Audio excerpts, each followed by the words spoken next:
నివసిస్తున్న భూమి విస్ఫోటనం చెందిన తర్వాత జీవి నివాసం అంత సులభంగా జరగలేదని అందరికీ తెలుసు.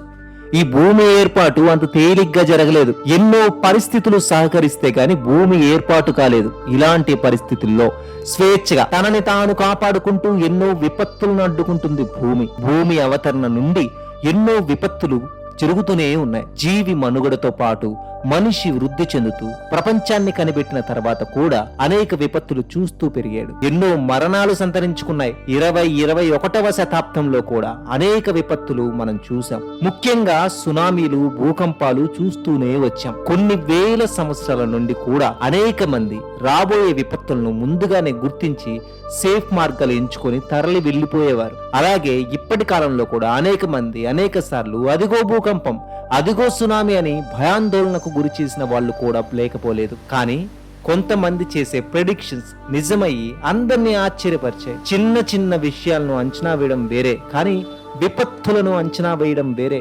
మనకి సైన్స్ ఉంది, సైంటిస్టులు ఉన్నారు, నాసా, ఇస్రో లాంటి ప్రయోగశాలలు ఉన్నాయి.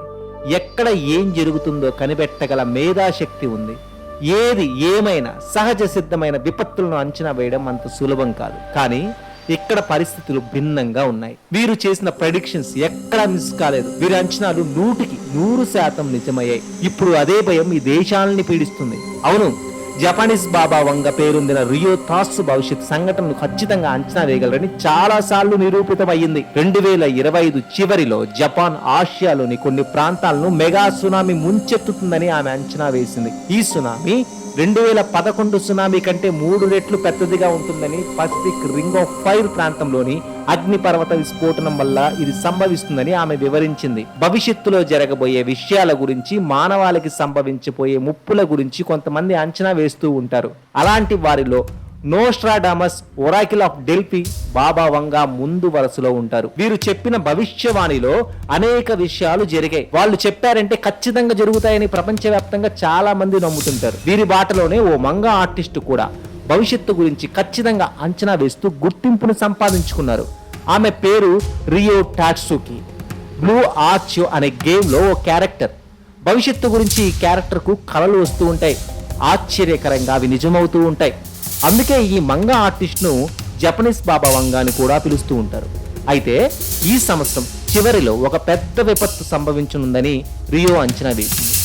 1980ల నుంచి ఆమె చెప్పినట్లే జరుగుతుంది.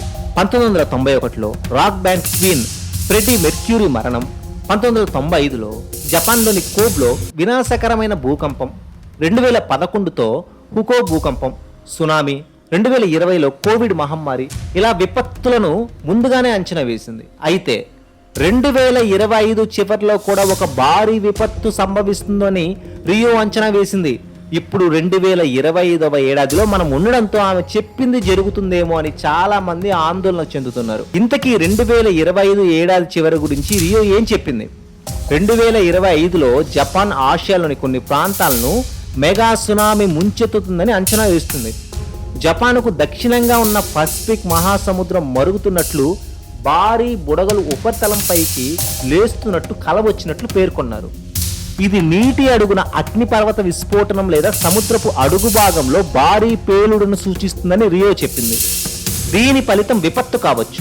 2011లో వచ్చిన సునామీ కంటే 3 రెట్లు పెద్ద సునామీ కావచ్చు.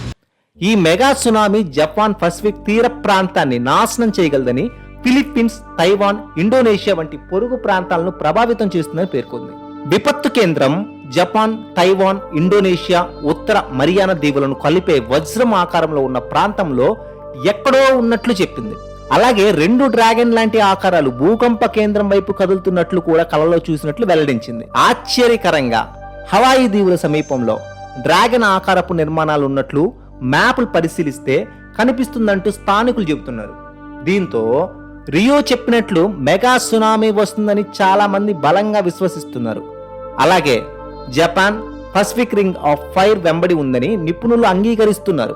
ఈ ప్రాంతం తరచుగా మెగా థ్రస్ట్ భూకంపాలకు, భారీ సునామీలకు అవకాశం ఉన్న ప్రాంతం.